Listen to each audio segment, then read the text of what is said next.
नमस्कार बच्चों, आज हम कक्षा 6 सामाजिक विज्ञान पाठ 1 कैसे पता करें कब क्या हुआ था इसके बारे में जानेंगे। तो बच्चों, ये हम कैसे जानेंगे कि कब क्या हुआ था?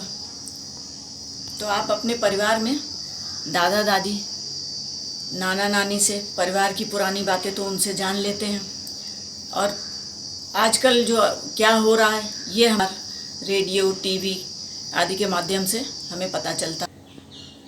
बच्चों, दादा दादी और नाना नानी से पहले की बातें हमें कैसे पता चलेगी, यानी उनके अतीत की बातें, तो उसको हम इतिहास के माध्यम से जानेंगे। तो इतिहास क्या है? इतिहास है बीते हुए समय और उस समय के लोगों को समझने का और जानने का साधन जो है वो इतिहास कहलाता है। बच्चों, अतीत में एक ऐसा भी युग था कि जब लोग लिखना पढ़ना नहीं जानते थे, तो उनकी जानकारी जो है हमको उनकी छोड़ी हुई वस्तुओं के द्वारा प्राप्त होती थी, जैसे खिलौने, हथियार, औजार, इस तरह मिट्टी के बर्तन आदि के द्वारा हमें उनकी जानकारियाँ प्राप्त होती थी। तो बच्चों, पुरातत्व क्या है और पुरावेत्ता क्या है, इसके बारे में हम आपको बताते हैं। पुरातत्व प्राचीन काल में मानव द्वारा प्रयोग में लाई वस्तुओं, निर्मित मंदिरों एवं इमारतों आदि के अवशेषों का अध्ययन पुरातत्व कहलाता है।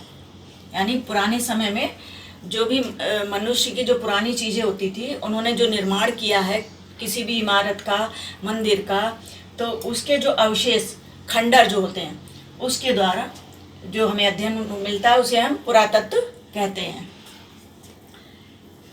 और इसका अध्ययन जो करते हैं मिलने वाली जो चीजें होती हैं इनको तो पुरातत्व कहते हैं, लेकिन जो लोग इसके बारे में हमें बताते हैं, इसका अध्ययन करते हैं, वो लोग पुरातत्व वेत्ता कहलाते हैं।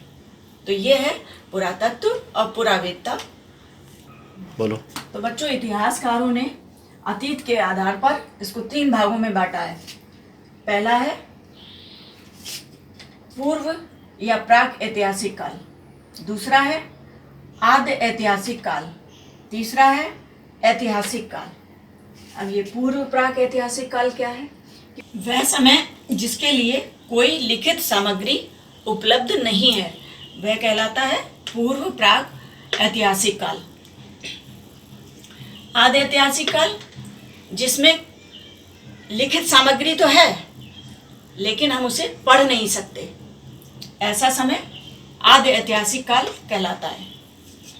इसी प्रकार वह समय जिसमें लिखित सामग्री भी है और उसे पढ़ा भी जा सकता है, तो वो ऐतिहासिक काल कहलाता है। तो बच्चों, जब मनुष्य ने लिखना शुरू किया तो उन्हें कागज का ज्ञान नहीं था। उस समय कागज था नहीं और कागज का ज्ञान ही नहीं था कि कैसे किस पे लिखा जाएगा। तो उन्होंने किस पर लिखा? देखिए, ताड़पत्र। ताड़पत्र जो होता है, ये ताड़ के पत्ते होते हैं चौड़े चौड़े, ये उसके ऊपर लिखते थे। दूसरा था भोजपत्र। ये भुर्ज का पत्र पेड़ होता है, उसकी छाल पर लिखा करते थे।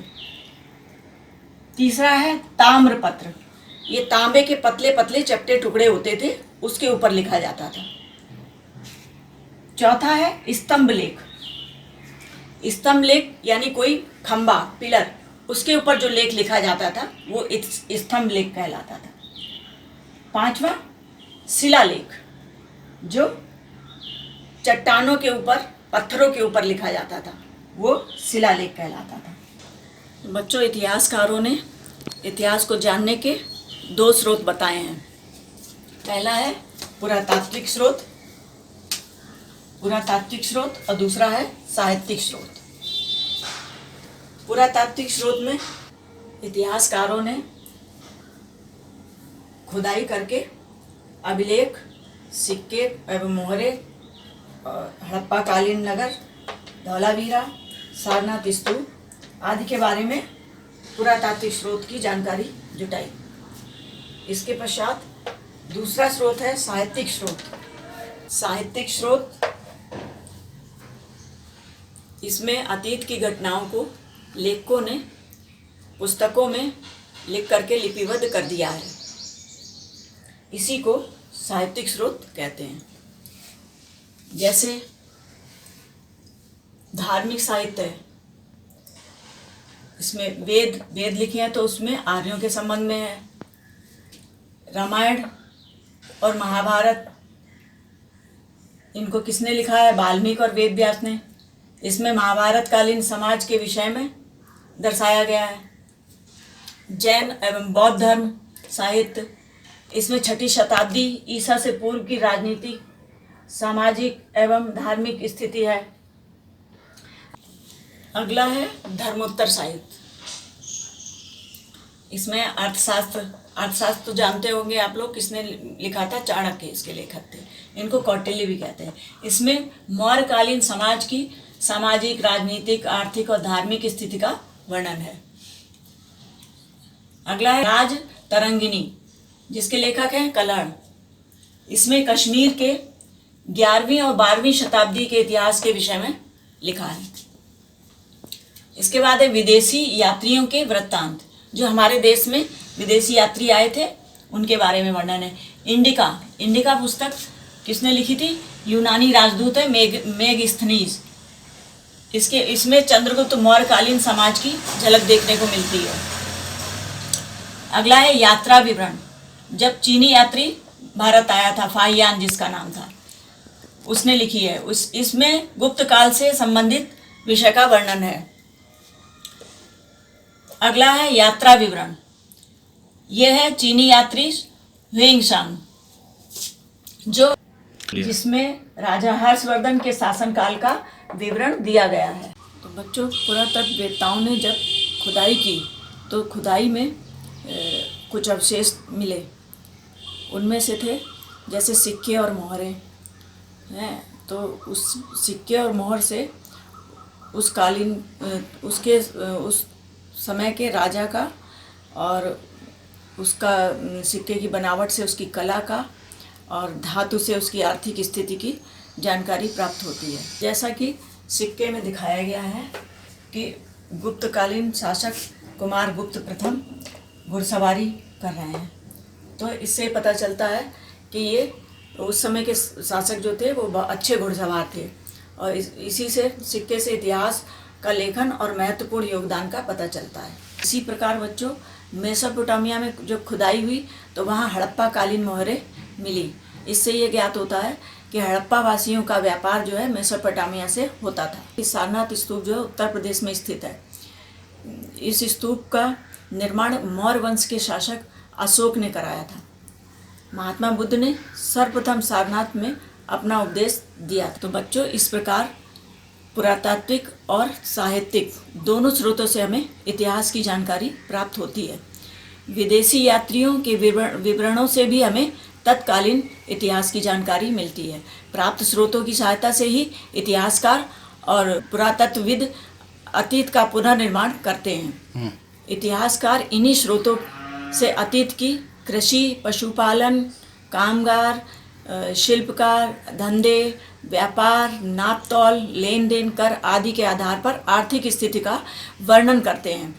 घर परिवार, स्त्रियों की स्थिति, शिक्षा, रहन सहन, खान पान, वेशभूषा, मनोरंजन, त्योहार, मेले आदि के आधार पर सामाजिक तथा राजा, प्रजा, प्रशासन, सुरक्षा व सैन्य व्यवस्था के आधार पर राजनीति स्थिति की जानकारी प्रदान करते हैं। इसी प्रकार कला, आचार विचार, ज्ञान विज्ञान की मान्यताएं, धार्मिक विश्वास, देवी देवता, पूजा पाठ एवं परंपराओं के आधार पर धार्मिक एवं सांस्कृतिक स्थिति का वर्णन करते हैं। इतिहास हमें मानव की संस्कृति, उनके धर्म और उनकी सामाजिक व्यवस्था को जानने और समझने में सहायता करता है।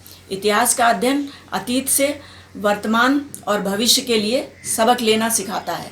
आइए बच्चों, अब हम बताते हैं कि पुरातत्ववेत्ता जो होते हैं वो जब खुदाई करते हैं तो उन्हें कैसे पता चलता है कि कौन सी चीज़ ज़्यादा पुरानी है और कौन सी बात की है या कम पुरानी है। तो हम इस चित्र के माध्यम से समझाते हैं कि ये टीला दिखाया जा रहा है जो चित्र में, ये कैसे बना। जब कहीं बस्ती में लोग आते हैं तो एक मकान बना और वो टूट गया, धीरे धीरे टूटा। उसी के आसपास और लोग रहने लगे मकान बना करके। जब मकान बना के रहने लगे तो उसका जो कूड़ा करकट इकट्ठा होता था बस्ती का, वो एक ही स्थान पर ढेर लगाते रहते थे। वो ढेर लगते लगते हजारों वर्ष बाद उसका एक टीला सा बन जाता था। अब इसी टीले की जब खोज करेंगे तो जब उसकी खुदाई करते हैं तो जो सबसे नीचे स्तर है, पहला स्तर, दूसरा स्तर, तीसरा, चौथा स्तर, जो सबसे ऊपर टीले का हिस्सा है वो पहला स्तर हुआ है। उसके बाद जब वो खुदाई की गई तो जो नीचे से सामान निकला वो सबसे पुराना सामान कहलाएगा है। तो इसलिए वो जो अवशेष हुए वो पुराने हुए, यानी चौथा नंबर जो है आपका, चौथी स्टेज में नीचे का, अंदर का, वो सबसे पुराना। उसके बाद वो थोड़ा पहले बाद का पुराना, फिर उससे पुराना, इसलिए जो निचला स्तर है वो सबसे पुराना कहलाएगा। बच्चों, ये था आज का हमारा पाठ। अब मिलते हैं अगले पाठ में। नमस्कार।